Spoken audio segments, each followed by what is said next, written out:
বেশি। যখন প্রথম জগন্নাথকে ভোগ দেওয়া হয়, সেই ভোগ নিয়ে সে মাতা বিমলাকে অর্পণ করা হয়।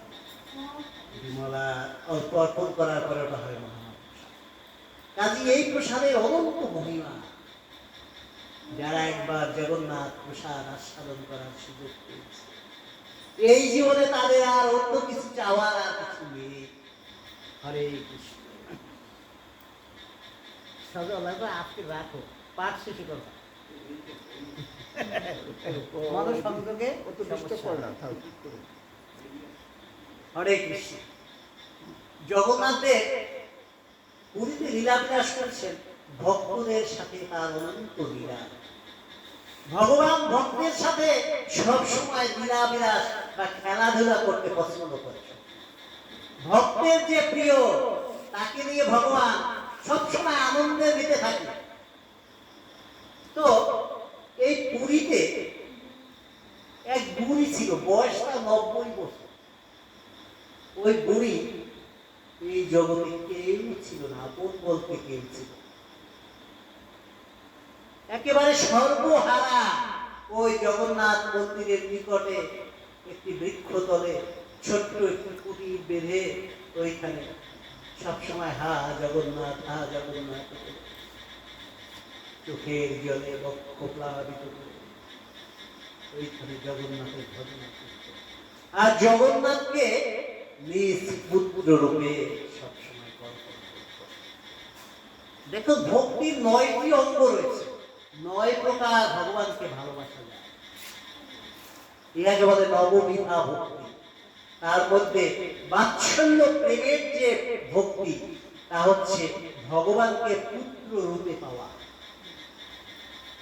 মাতা যশোদা পেয়েছিলেন ভগবানকে ওই বাৎসল্য। ঠিক তদ্রূপ ওই করুণাময় বুড়ি ভগবানকে সবসময় নিজের পুত্র রূপে কল্পনা করে পুত্র রূপে ভালোবাসতেন। ভগবানকে এত ভালোবাসতেন যে তার জ্ঞান ছিল জগন্নাথ।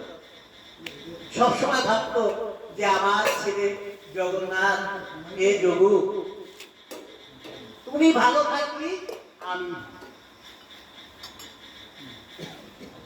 দেখো, পুরীতে জগন্নাথের 56 ভোগ। 56 ভোগ মানে কি? 56 বার ভোগ। প্রতিদিন 56 বার ভোগ দেওয়া হয় এবং কয়েক শত আইটেম। এখন 56 বার কেন ভোগ দেওয়া হয়? এর কিন্তু একটা চমৎকার লীলা রয়েছে, ব্রজলীলা। ব্রজলীলা ভগবান যখন ছোট ছোট গোপু বালক রূপে গোচারণ করতে যেত গোবর্ধন পর্বতে, ওই সমগ্র ব্রজবাসী তখন ইন্দ্রদেবের পূজা। ছোট্ট শ্রীকৃষ্ণ নন্দ মহারাজকে বলছে, বাবা, আমাদের গরুগুলিকে পুষ্টি দান করে গোবর্ধন পর্বত। গোবর্ধন পর্বতের তৃণ খেয়ে আমাদের গরুগুলি হৃষ্টপুষ্ট হয়। তো আমরা ইন্দ্রকে কেন পূজা করবো? আপনাকে গোবর্ধনকে পূজা করবো। আজ থেকে আমরা গোবর্ধনের পূজা করবো। এই যে অন্নকূটের আমরা উৎসব করি, ওই অন্নকূট উৎসবই হচ্ছে গোবর্ধন পূজা। ব্রজবাসীরা গোবর্ধন পূজা শুরু করলো। গোবর্ধন পূজা শুরু করলে ইন্দ্র খেপে গেল। ইন্দ্র ভগবানকে চিনতে পারেনি। ইন্দ্র এসে সমগ্র ব্রজবাসীকে প্লাবিত করার জন্য 7 দিন ব্যাপী প্রচন্ড বজ্র বিদ্যুৎ এবং প্রচন্ড ঝড়, ঝঞ্ঝা, বৃষ্টি, ঝড় এগুলি ব্রজে পাঠিয়ে দিল।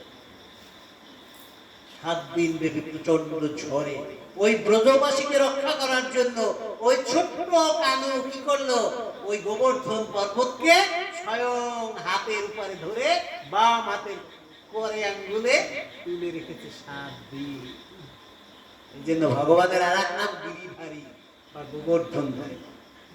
7 দিন ধরে ওই অত বড় বিশাল গোবর্ধন পর্বত তার কেনু আঙ্গুলের মাথায় তুলে রেখেছে। আর সমগ্র ব্রজবাসী এসে ওই গোবর্ধন পর্বতের নিচে আসছে। 7 দিন বজ্র বর্ষণ করেও যখন দেখছে যে ব্রজবাসীর কোনো ক্ষতি করা যাচ্ছে না, তখন হঠাৎ সম্বিত ফিরে পেল। দেবরাজ ইন্দ্র, হায় হায়, আমি কি করছি? এই ক্ষমতা তো ভগবান ছাড়া আর কারো নাই। ইন্দ্র ধ্যানে বসেছে, ধ্যানে বসে দেখে স্বয়ং ভগবান গোলকে নেই। ওই ব্রজে এসে গোবর্ধন ধরে বসে আছে। ইন্দ্র এসে ভগবানের চরণে পড়ল, হে ভগবান, আমি অন্যায় করেছি, তুমি আমাকে শাস্তি দাও। ভগবানের চরণে তার বজ্র অর্পণ করল। সেই থেকে ভগবানের চরণে 18টি চিহ্নের একটি চিহ্ন হচ্ছে বজ্র চিহ্ন। আর ওই যে 7 দিন ভগবান ওই গোবর্ধনকে ধরে আছে, এই 7 দিন তো ভগবান কিছু খাইতে পারে না। 7 দিন যদি ধরে থাকে, 7 দিন কিছু খেতে পারে। আর ভগবানকে যারা এখানে বিগ্রহ ভজনা করে, ভগবানকে প্রতিদিন কয়বার ভোগ দিতে হয় জানেন? 8 বার।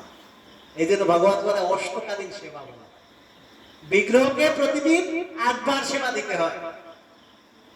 এখন ভগবানকে তো মাতা প্রতিদিন 8 বার ভোজন করাতে, এখন 7 দিন খেতে পারে না। এখন গোবর্ধনকে রেখে মায়ের কাছে গিয়েছে। মা তো তা উত্তম রূপে রন্ধন করে খেতে দিয়েছে।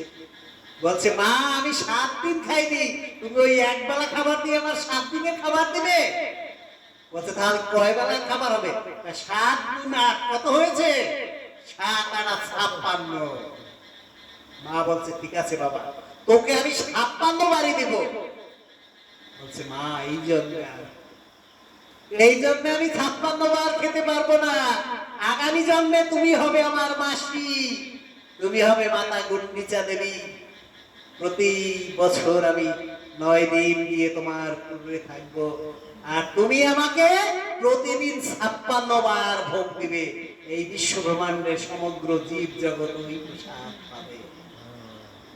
সেই থেকে ওই জগন্নাথ পুরীতে প্রতিদিন 56 বার।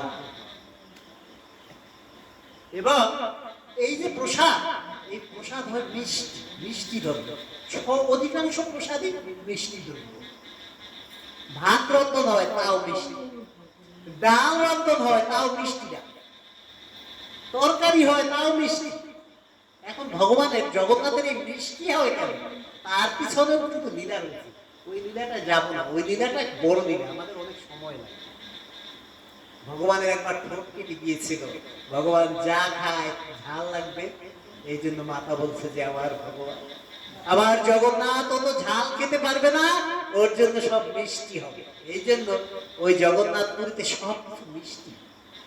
এখন ওই মাতা করুণাময়ী, সে দেখছে ভগবান প্রতিদিন 56 বার ভোগ খায় আর সব মিষ্টি। এখন সে তো বাৎসল্য প্রেমে ভালোবাসে জগন্নাথকে, সে তো জগন্নাথকে মনে করে পুত্র। এখন ওই ভোগ দেখে আর বলে, হায় হায়, আমার যোগু যদি প্রতিদিন 56 বার মিষ্টি খায়, তাহলে ওর তো কৃমি হয়ে যাবে, ওর তো পেট বড় হয়ে যাবে। হ্যাঁ, আমার জগন্নাথ প্রতিদিন 56 বার মিষ্টি খায়। ছুটতে গেল কবিরাজের কাছে, গিয়ে বলো, ও কবিরাজ, কবিরাজ তুমি একটা বিধান দাও, আমার ছেলে প্রতিদিন 56 বার মিষ্টি দ্রব্য খায়, তাহলে ওর পেটে কৃমি হবে না? কবিরাজ বলে, 56 বার যদি কোনো ছেলে মিষ্টি খায় প্রতিদিন, ওর পেটে কৃমি না হয়ে যায়, অবশ্যই কৃমি হবে। কবিরাজ তুমি একটা বিধান দাও, কিভাবে ওই 56 বার সে খায়, ওই তার কৃমি কিভাবে, আমার ছেলে কিভাবে কৃমি মুক্ত হবে, তুমি একটা বিধান দাও। কবিরাজ বলল, হে বুড়ি, তোমার ছেলেকে যদি কৃমি মুক্ত করতে চাও, তাহলে তুমি ওই নিম পাতা বেটে ওই নিম পাতার বড়ি করবে, বড়ি, ওই নিম পাতার বড়ি করে তোমার ছেলেকে খাওয়াবে।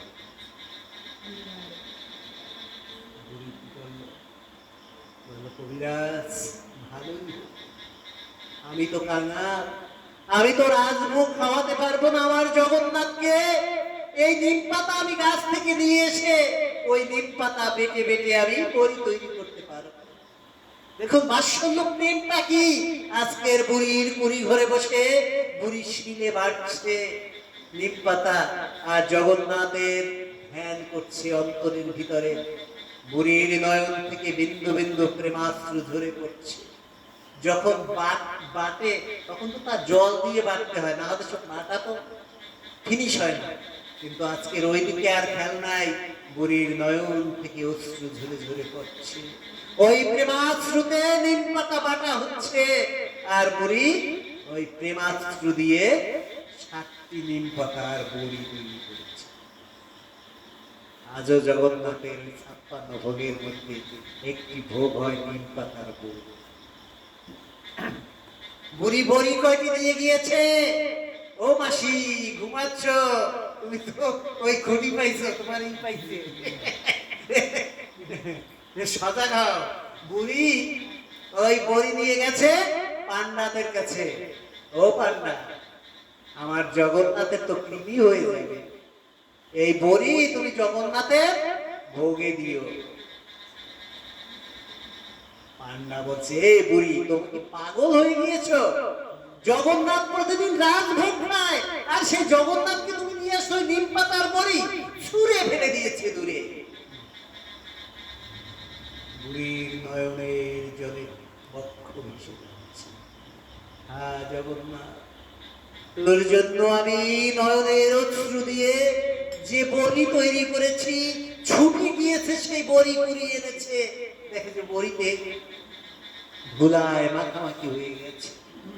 ওই ধুলা সহ বড়ি তো জগন্নাথকে দেয়া যায় না।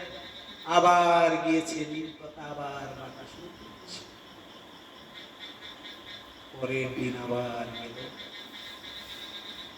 আবার গিয়ে ওই পান্ডাকে বলছে, ও পান্ডা, আমার জগৎ তো কৃমি হয়ে যাবে, কৃপা করে জগুর ওই ভোগের মধ্যে আমার এই নিম পাতার বড়ি কয়টি দাও।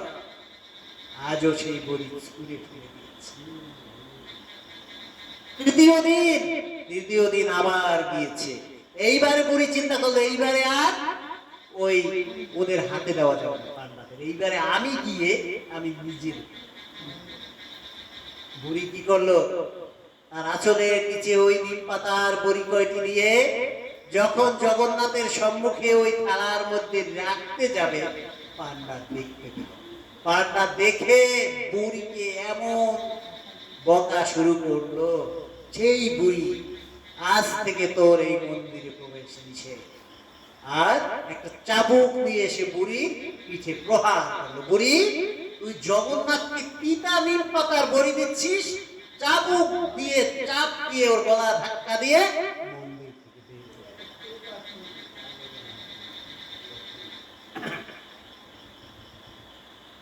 বুড়িমা মন্দির থেকে শুধু কাঁদছে আর নয়ন জলে বক্ষ ভেসে যাচ্ছে।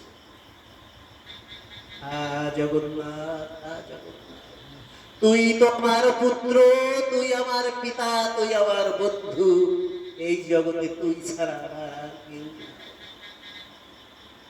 আজকে তোর মন্দিরেও আমার প্রবেশ। হে জগন্নাথ, তোর কাছে শুধু একটুই আমার প্রার্থনা, যেন আমার এই জীবনের অন্তে যেন তোকে আমি তোর মুখটা দর্শন করে আমি আমার জন্য মৃত্যু। ওই জগন্নাথের সিংহ দুয়ারের বাইরে বসে নয়নের জলে ভেসে যায়, আর যখন কোনো ভক্ত আসে ওই ভক্তের চরণে লুকিয়ে পড়ে। ভক্তের চরণ থেকে ওই পদরজ এনে মুগুরি সমস্ত চরণে মাখে, আর নয়নের জলে তার বক্ষ ভেসে যায়, আর ওখানে গড়া গড়িয়া দিনের পর দিন চলে যাচ্ছে। জগন্নাথের দর্শনের তীব্র আকাঙ্ক্ষা নিয়ে বুড়ি বসে থাকে প্রতিদিন ওই সিংহ দুয়ারে, কিন্তু জগন্নাথের দর্শন পাওয়ার হয়। এমনি করে অপেক্ষা করতে করতে আসলে ভগবান দিতে হবে, কত অপেক্ষা করতে হয়, কত নয়নের জল ফেলতে হয়, ভগবানকে এত সহজে পাওয়া যায়। বুড়ি অপেক্ষা করছে আর মনের ভিতর প্রার্থনা নিবেদন করছে, হা জগন্নাথ, আমার জীবনের শেষ দিন যেন তোকে আমি দেখতে পাই। এমনি করে একদিন রথযাত্রা এসে গেল। বুড়ির হৃদয়ে আনন্দ আর ধরে না যে এইবারে আমি আমার পুত্রকে দেখতে পাবো, আমার যৌকে দেখতে পাবো। এইবারে তো পান্ডারা আমাকে কিছু করতে পারবে না। এইবারে আমার যৌ রথের উপরে আসবে, রথে চলে যাবে, আর আমি নয়ন ভরে আমার পুত্রকে দেখবো।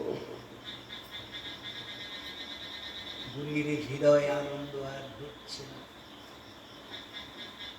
রথযাত্রার যেদিন সকালে রাত থাকতে সে বুড়ি দাঁড়িয়ে আছে, কখন জগন্নাথকে নিয়ে আসবে ভিতর থেকে দোলাতে দোলাতে। কিন্তু পুরীর রথযাত্রার কি অবস্থা, হাজার হাজার লক্ষ লক্ষ লোক আসে। যেই সকাল হলো, হাজার হাজার লোক এসে এমন ভাবে ভিড় করলো, 90 বছরের বুড়ি মানুষের ধাক্কায় ধাক্কায় ধাক্কায় ধাক্কায় একেবারে পিছনে যেতে যেতে যেতে যেতে এমন পিছনে চলে গিয়েছে, আর তাকিয়ে আর ওই রথ আর দৃষ্টিগোচর হচ্ছে না। বুড়ি বলে, ও জগন্নাথ, এইবারেও কি আমার ভাগ্যে হলো না? তোকে দর্শন করার আমার ভাগ্যে কি এইবারও হলো না? বুড়ি দেখছে পাশি ওই যে রাস্তা থেকে জগন্নাথের রথযাত্রা হয়, ওই রাস্তার পাশে একটা দোতলা ভবন রয়েছে। এখন দেখছে যে ওই ভবনের পাশে সিঁড়ি রয়েছে। বুড়ি ভাবলো যে এ তো ভালো, আমি এই ভবনটার ছাদে উঠে তো ভগবানকে দেখতে পাবো। বুড়ি লাঠি ভর দিয়ে দিয়ে দিয়ে দিয়ে ওই ভবনটি ছাদে উঠেছে জগন্নাথকে দেখা যাচ্ছে। ছাদে উঠে তাকিয়ে আছে যে এইবারে জগন্নাথ যখন আসবে আমি এখান থেকে দেখবো। কিন্তু ওই বিল্ডিংটা যেখানে দাঁড়িয়েছে ওখান থেকে তাকিয়ে ওই রথের পুরোপুরি দেখা যাচ্ছে না, ওই মাথার অংশটুকু দেখা যায়, আর মানুষের ভিড়ে আর নিচের দিকটা দেখা যায়। বুড়ি ভাবছে যে আমি কিভাবে দেখবো, আমার এই জীবনে কখন আমার জীবনের প্রাণ পাখি আমার দেহ থেকে উড়ে যায়। এইবারে যদি আমি জগন্নাথকে দেখতে না পাই, হে জগন্নাথ, এই জীবনে হয়তো তোমার সাথে আমার আর দেখা হবে না। জগন্নাথ, তোমাকে আমায় কিভাবে দেখবো ভাবছে। ভাবতে ভাবতে বুড়ি দেখছে ওই বিল্ডিং থেকে একটু দূরে একটি আম গাছ, আম গাছের একটি ডাল ওই পথের দিকে ঝুলে আছে। বুড়ি ভাবলো, বাহ, এই তো একটা সুযোগ পেয়েছি। আমি যদি ওই ডালটি ধরে ঝুলে থাকি, তাহলে জগন্নাথের রথ যখন এখান থেকে যাবে নিশ্চয়ই আমি তখন জগন্নাথকে দেখতে পাবো। বুড়ি কি করলো, ওই বিল্ডিং এর ছাদ থেকে ঝাঁপ দিয়ে ওই আম গাছের ডালটি ধরে ওখানে ঝুলে আছে। দেখুন, 90 বছরের ভক্তি জীবন কোনখানে পৌঁছতে সেই দোতলা বিল্ডিং এর ছাদ থেকে ঝাঁপ দিয়ে আম গাছের ডাল ধরে আছে। পাশে দাঁড়িয়ে মহাজন বলছে, ভগবানের নামে যে একবার ঝাঁপ দেয় তার কি মৃত্যু ভয় আছে? বুড়ি ঝুলে আছে। এদিকে রথযাত্রা হতে তো অনেকগুলি নিয়ম পালন করতে হয়। রাজা পথ ঝাড়ু দেয়, ওরা ওই জগন্নাথের আরতি করে, সময় লাগতেছে। আর বুড়ি ঝুলে আছে, কখন জগন্নাথ আসবে, জগন্নাথ আসলে আমি নয়ন ধরে জগন্নাথের বদন দেখব। কতক্ষণ ঝুলে থাকা যায়? ঝুলে থাকতে থাকতে থাকতে থাকতে এক সময় এই বুড়ির হস্তের মাংস ছিঁড়ে, হাত ছিঁড়ে পড়বে পড়বে এই অবস্থা। বুড়ির নয়ন থেকে অজর ধারায় অশ্রু ঝরছে। বুড়ি কেঁদে কেঁদে বলছে, হো জগন্নাথ, আমার এই জীবনে যেদিন স্বামী চলে গেল সেদিনও আমি কাঁদিনি তোমার মুখ চেয়ে। যেদিন আমার পুত্র পরিজন চলে গেল সেদিনও আমি কান্না করিনি জগন্নাথ। আজকের আমার নয়ন থেকে অশ্রু ঝরছে। হে জগন্নাথ, আমার কষ্টে অশ্রু ঝরছে না। জগন্নাথ, তোমার কাছে এইটুকু প্রার্থনা, যেন এই কষ্ট সহ্য করার শক্তি আমায় দাও জগন্নাথ। যেন জীবনের শেষ প্রান্ত পর্যন্ত ওই একটু শক্তি আমার অবশিষ্ট রায় রেখো, যেন তোমাকে দেখতে দেখতে আমার এই দেহ থেকে প্রাণ পাখি বেরিয়ে যায়। রথের উপর বসে বলরাম ডেকে ডেকে বলছে, ও কানাই, তুই তোর ভক্তদেরকে এত কষ্ট দিস, ওই দেখ বুড়িমার হাতের মাংস চুরিয়ে যাচ্ছে তোকে দর্শন করার জন্য, আর তুই তার নয়ন থেকে এতটা অশ্রু ধরাস। হে কানাই, কেন তুই এত অকষ্ট দিস তোর ভক্তদেরকে? জগন্নাথ বলছে, দাদা, এই জগতে আমাকে ভালোবাসার পতিত হচ্ছে ওই নয়নের জল। যে ভক্ত একবার হা গোবিন্দ, হা নিতাই বলে চোখ থেকে একটু অশ্রু ঝরাতে পারে, তৎক্ষণাৎ আমি তার হয়ে যাই। এই জগতে আমাকে পেতে হলে রাস্তা হচ্ছে ওই নয়ন জলের রাস্তা। যে ভক্তের নয়নে নয়ন ধারা ঝরবে, সে তৎক্ষণাৎ আমাকে পাবে। আজকের বুড়ি কাচ্ছে গাছের ডাল ধরে, আর ভগবান কাচ্ছে রথে বসে ভক্তের জন্য। কানাই বলছে, বলাই বলছে, কানাই আর কত, তুই আর কত কষ্ট দিবি? জগন্নাথ বলছে, দাদা আর না, এইবারে আমি কষ্টের অবসান করছি। হঠাৎ করে দেখছে যে রথের উপর জগন্নাথ নেই। জগন্নাথ গিয়ে ওই বুড়ি যে ডাল ধরে আছে তার নিচের ডালে দাঁড়িয়ে এমন জায়গায় দাঁড়িয়েছে যে বুড়ির চরণ দুইটি জগন্নাথের দুই কাঁধের উপরে। দুই কাঁধে নিয়ে আজকের বুড়ি কাঁদছে উপরে বসে, হা জগন্নাথ বলে, আর বুড়ির নয়নের জল টপ টপ করে ঝরে পড়ছে জগন্নাথের চরণের উপরে। আর জগন্নাথ বুড়ির চরণ দুটি কাঁধে ধরে জগন্নাথ কাঁদছে ভক্তের। দেখুন, এই জগতে শুধু ভক্তই কাঁদে না, ভক্তের মতো ভক্ত হলে ভগবানও ভক্তের জন্য কাঁদে। জগন্নাথ কাঁদছে, আর জগন্নাথ মনে মনে বলছে, দে দে ভক্ত তোর চরণ ধুলি, দে দে ভক্ত তোর চরণ ধুলি, কিছু অঙ্গে মাখি আর কিছু মাথায় মাখি,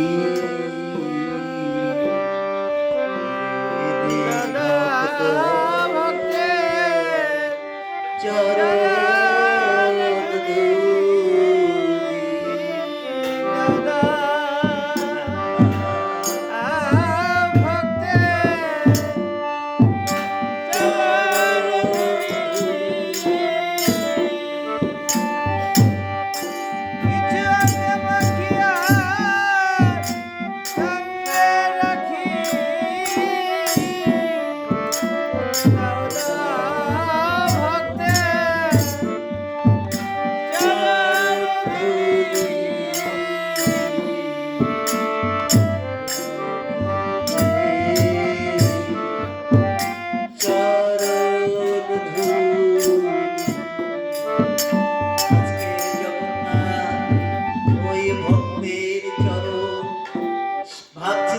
ভক্ত আমার জন্য যে এত কষ্ট সহ্য করেছে, এই ভক্তের চরণ তো আমার কাঁধে রাখতে পারে।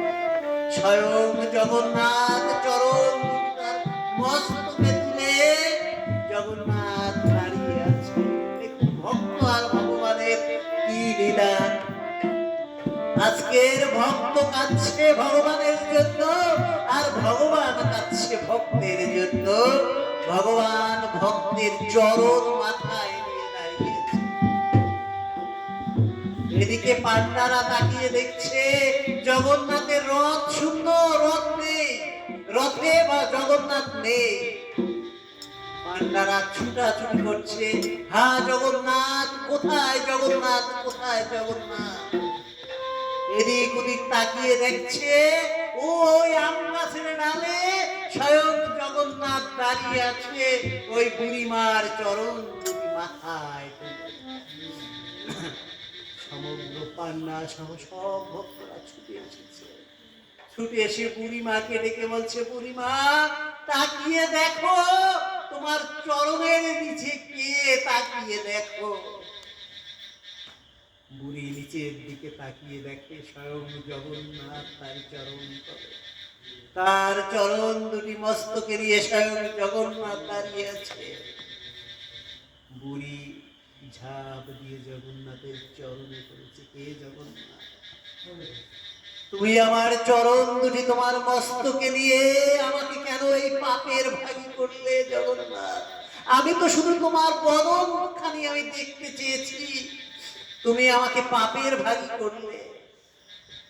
জগন্নাথ বলছে, বুড়িমা সারাটা জীবন তুমি আমাকে যে বাৎসল্য প্রেমে পুত্র রূপে ভালোবেসেছ, পুত্রের কর্তব্য মায়ের চরণ সেবা করা, আজকের আমি তোমাকে মাতৃজ্ঞানে তোমার আমি একটু চরণ সেবা করছি। হে মাতো, তুমি আমার কাছে একটি বর চাও, আজকে তুমি যা চাইবে আজকের আমি তাই।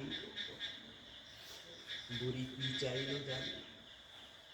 বুড়ি বলল, হে জগন্নাথ, আমার তো জীবনের শেষ বেলা উপস্থিত হয়েছে, আমার জীবনে একমাত্র এইটুকুই প্রার্থনা, যখন আমার এই দেহ থেকে প্রাণ বেরিয়ে যাবে জগন্নাথ, আমি যেন তোমার ওই বদন দর্শন করে করে আমার যেন প্রাণ পাখি বেরিয়ে যায়। বুড়িমা ডাকছে, হে জগন্নাথ, এবার তোমার করে আমায় করে নাও গো, এবার তোমার করে আমায় করে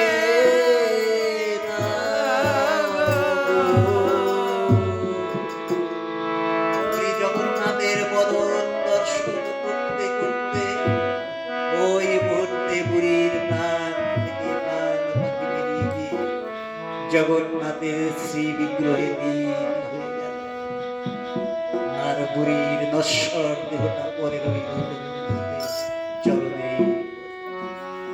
দেখুন আজও এইভাবে নিত্য লীলা প্রতি মুহূর্তে সংগঠিত হয়। আমাদের তো জীবনে ওইটুকুই কামনা, হে জগন্নাথ, আমাদের যেদিন প্রাণ পাখি বেরিয়ে যাবে সেদিন আমাদের মনে না থাকলেও তুমি স্বয়ং আমাদের হৃদয় মন্দিরে এসে জগন্নাথ তুমি মনে করিয়ে দিও, যেন তোমার নাম আমাদের বদনে বলতে বলতে হা জগন্নাথ বলে আমাদের। আজকে রথযাত্রার পঞ্চম দিনে আমরা একটু জগন্নাথ কীর্তন করতে করতে, জগন্নাথের নাম স্মরণ করতে করতে আজকের আমাদের পাঠের এখানে বিশ্রাম দেব। একটু ধরো, সবাই আমরা জগন্নাথের কীর্তন করব, জগন্নাথ যেন আমাদের জগন্নাথের গর্ভে ওই কীর্তন প্রবেশ করে।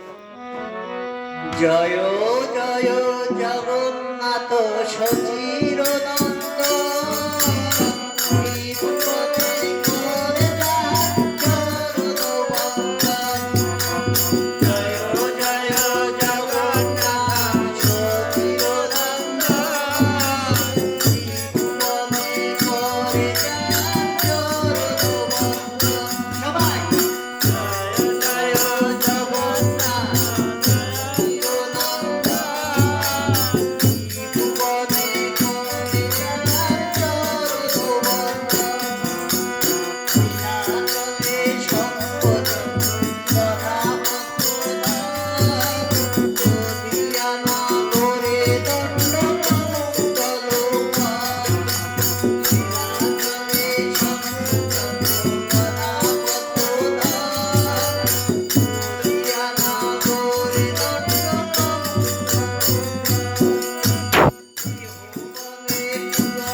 যাবতীয় আলোচনার এখানেই বিশ্রাম যাচ্ছি। আমি তো পাঠক নই, এই আলোচনা করতে গিয়ে যদি কিঞ্চিত কোনো অপরাধ করে থাকি, আমার আলোচনায় যদি কিঞ্চিত ভুল ভ্রান্তি হয়ে থাকে, আপনারা কৃপা করে আমাকে মার্জন করবেন। হরে কৃষ্ণ। আর এই পাঠের দ্বারা কিঞ্চিত যদি পুণ্য সাধিত হয়, আজকের যে সমস্ত ভক্তবৃন্দ নৈবেদ্য দান করেছেন, সেই সমস্ত ভক্তবৃন্দের সমস্ত পুণ্য আমরা সমর্পণ করব। হরে কৃষ্ণ।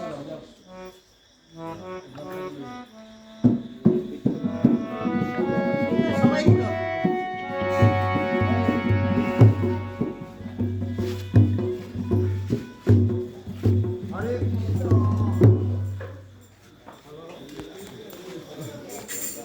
দাদা